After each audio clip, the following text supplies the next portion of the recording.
I've always struggled with faces.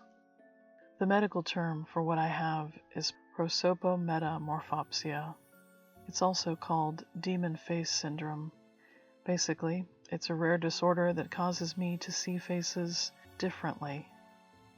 When I look at someone's face, it distorts into a grotesque caricature. Wide mouths, elongated ears, eyes that seem to droop and melt. It's a condition that began when I was 19, and it's haunted me for years, making social interactions a nightmare. I actually thought I was developing schizophrenia, but none of the other symptoms were there, so they ruled that out.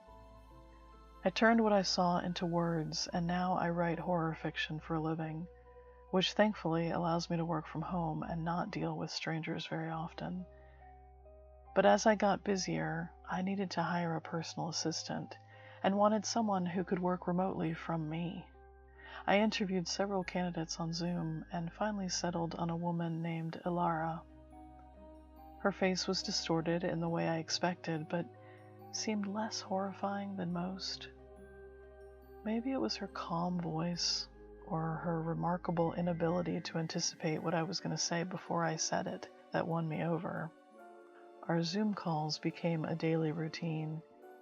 Despite her wide, gaping mouth, eyes that stretched unnaturally, and jagged teeth, she was efficient and unnervingly perceptive. She'd remind me of appointments before I even checked my calendar. She had documents ready before I requested them, and even suggested things I needed before I realized I needed them. There was something strange about her, though. The way her eyes stayed locked on mine. But her competence outweighed my unease. And there was something about the way her tongue traced her long teeth after she spoke. It was distracting. One evening, I had a manuscript that was completed and needed to be delivered. My first thought was to ask Ilara to come to my home and pick it up, but I hesitated for some reason. Rationalizing that it was just about picking up the manuscript, I texted her to come over. She arrived early, her face just as distorted in reality as it was on the screen, but there was something about her presence that was even more unsettling. She moved with a grace that was almost predatory, and her presence was strong, like she belonged in my space. She made herself comfortable quickly, and before I knew it, she was coming on to me. Despite my reservations as her employer, I gave in. It felt surreal, like I was caught in a web. Being touched by another human was not something I had felt in a very long time. I was surprised when she bit me at first, and then repeatedly, each bite more painful than the last, but I gave in. Eventually, exhausted and spent, I fell into a deep sleep. She was in my dreams, horrifying and predatory, her long teeth tearing at my flesh. She warned me to stop sharing the secrets of the Dark Ones, or she would be back. When I woke up in my sweaty, blood-soaked sheets, she was gone. My back was covered in raw, angry, bloody bite marks. The manuscript was gone, along with my laptop and all my writings. Panicking, I called my brother David for help, and I told him about Ilara, about the bites. He rushed over and helped me to the hospital. But on the way back home, he was skeptical, thinking it might be another distortion of my condition. But when we watched the ring footage of her approaching my door, his face turned white. There, clear as day, was Ilara. Her face was not a distorted hallucination. He described it as a twisted and demonic face, exactly as I'd seen it all these months. Her mouth was wide and filled with sharp teeth, her ears long and pointed. She moved in an animalistic way, listening against the door before ringing the bell. her face clearly visible to the camera. David was speechless. "That's not a person," he whispered. "I don't know what that is." The realization hit me like a punch to the gut. My condition had masked what Ilara really was. I had invited her into my life, and she'd torn me apart. I don't know what she was, or if there was some truth in her warning. Were my distortions actually real, and these dark ones looked normal to everyone else? Were there others like her? I've been too terrified to continue writing about them anymore, but a part of me wants to, just to give in to her again.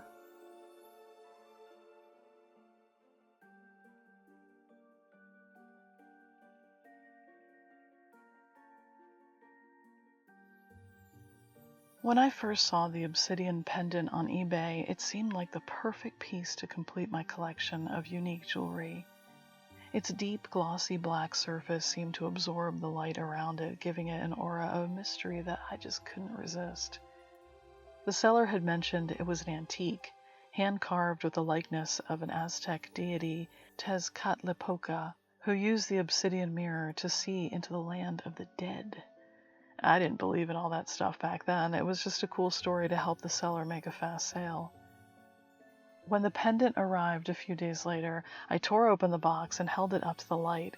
It was even more beautiful in person, with intricate carvings into the deepest black obsidian stone, which was cold and heavy in my hand.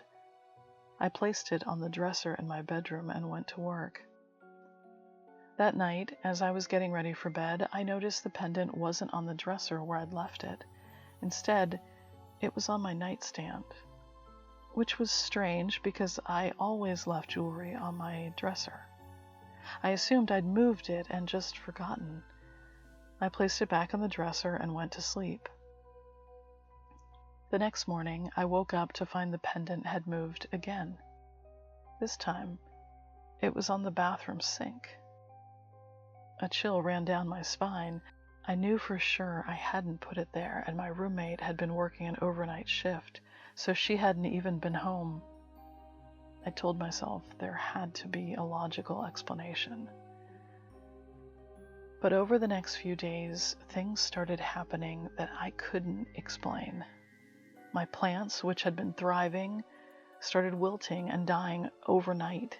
Fruit we left on the counter spoiled within hours, turning black and moldy, and the pendant was never where I had last left it, inexplicably moving around the apartment. My roommate Sarah said she hadn't even seen my new pendant. After she left for a job interview in another state and the apartment was supposed to be empty, I woke up to Sarah calling me.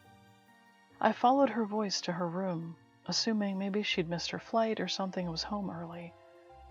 But her room was empty. When I heard Sarah's voice calling me the next night, I rushed out of my room, again thinking she must have gotten home earlier, but the apartment was dark and empty. When I turned to leave her room, something in the hallway caught my attention. The pendant was there on the floor in the darkness, reflecting the light of the moon. The same pendant I'd left on my dresser each time it moved. I stepped around it and slid into my bedroom, locking the door. After a few moments, I heard Sarah's voice calling me again, as clearly as if she had her mouth pressed against the edge of my door. It started as a whisper and grew louder and then became a growl. When the growling stopped, I threw open the door and grabbed the pendant off the floor. I ran out to my car and drove to a nearby park with a shallow lake. As I stood at the water's edge, ready to hurl it into the water, I felt an overwhelming sense of dread. The air around me grew heavy and the pendant seemed to grow colder in my hand. I threw it as far as I could into the lake and watched it disappear beneath the surface of the black, mirror-like water with a faint splash. I never heard the voices again, and I won't even drive by that park. I still can't shake the feeling that pendant was a gateway of sorts, that there's more to the myth of Tezcatlipoca's obsidian mirror to the land of the dead, something waiting for another chance to come back through.